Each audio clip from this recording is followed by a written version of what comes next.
កូនសុំតោជួយមិនបានໄວសងគ្រួសារយើងកំពុងលំបាកវ័យកូននេះក៏ច្រើនដែរហើយមិនឃើញសោកក៏ត្រើយពេលនេះកូនកំពុងខំប្រឹងបិទភ្នែកសួរខ្លួនឯងថាឯណាទៅផ្លូវខ្ញុំត្រូវដើរសុទ្ធតែជ្រុះមិនក៏គ្មានកម្មយន្តដើរមួយណែសិទ្ធត្រូវហើយមួយណែជាខ្លៅពេលខ្ញុំដើរផ្លូវខុសគេបែរជាសរសើរគេមិនចង់ឃើញខ្ញុំប្រសើរមើលមុខមើលមាត់ណាស់មិនរាប់គេជាខ្លៅពេលខ្លះក៏រាប់ខុសដូចជាពាក្យចាស់លោកបានប្រដៅស្គាល់មុខតែមិនអាចស្គាល់ចិនបាម៉ាំងអើយកូនសុំតោជួយមិនបានໄວសង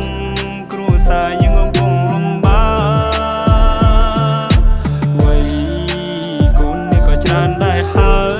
យមិនឃើញសោកក៏ត្រើយពេលនេះកូនកំពុងខំប្រឹងលើកដៃសំពះខ្ញុំចាក់ចេញពីផ្ទះទាំងធាមិនទាន់រះលះអារៈអ្នកតាទីខ្ញុំទ្រូងអ៊ូលស្ទះទូមិនសមនៅក្រុងក៏ខ្ញុំនៅតែជំនះមិនប្រណាំងនឹងគេតែប៉ុណ្ណានឹងកាពះកូនតែចង់ឈ្នះអាហាបីពេលក៏អរគុណព្រះគ្រាន់សង្ឃឹមថ្ងៃមួយបុណ្យលឺជីវិតភ្លឺចាំដូចថ្ងៃរះជីវិតខ្ញុំខុសពីជីវិតគេ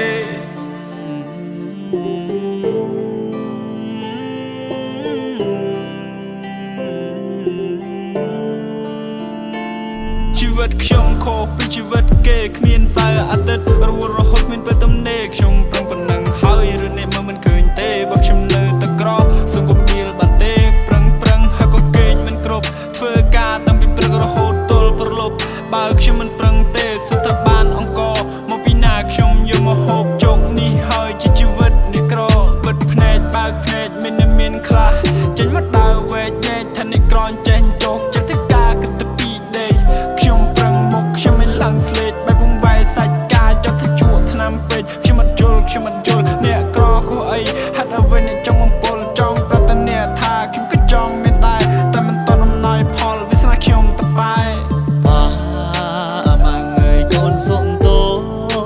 ជួយមិនបានไว้សោះគ្រួសារយើងកំពុងលំបាកវ័យកូននេះក៏ច្រើនដែរហើយមិនឃើញសោកក៏ត្រើយពេលនេះកូនកំពុងខំប្រឹង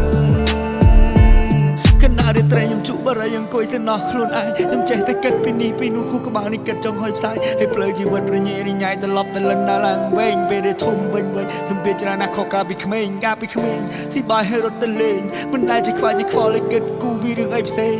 ប៉ុន្តែឥឡូវគិតច្រើនខ្ញុំផ្ទុះ my brain សម្ពាធសំពីសំពងជីវិតមួយនេះលំបាកមែន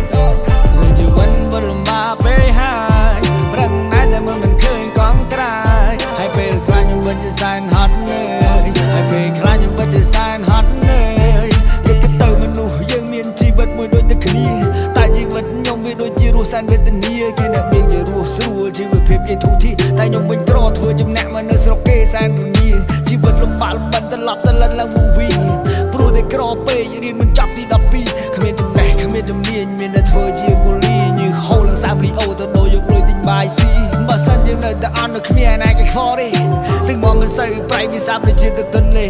គេតែញមើលរំលោភមិនឲ្យតម្លៃលើយើងទេក៏ព្រោះតែយើងនេះក្រយើងដើរមិនចុះចំណោមគេអ្នកមានកូនទាំងទ្វេលោកកាន់តែចាស់ដែរហើយតែកូននៅលេលើដើររំមិនឃើញក៏ត្រើយសង្ឃឹមតែថ្ងៃណាមួយពួកយើងនឹងបានធូរស្បើយកូនពិតមិនចង់ឃើញលោកត្រូវលំបាកទៀតឡើយរឿងជីវិតពិតលំបាកពេកហើយប្រឹងណាស់តែមិនឃើញកង់ត្រើយហើយពេលខ្លះខ្ញុំមិនជាសែនហត់នឿយហើយពេលខ្លះខ្ញុំមិនជាសែន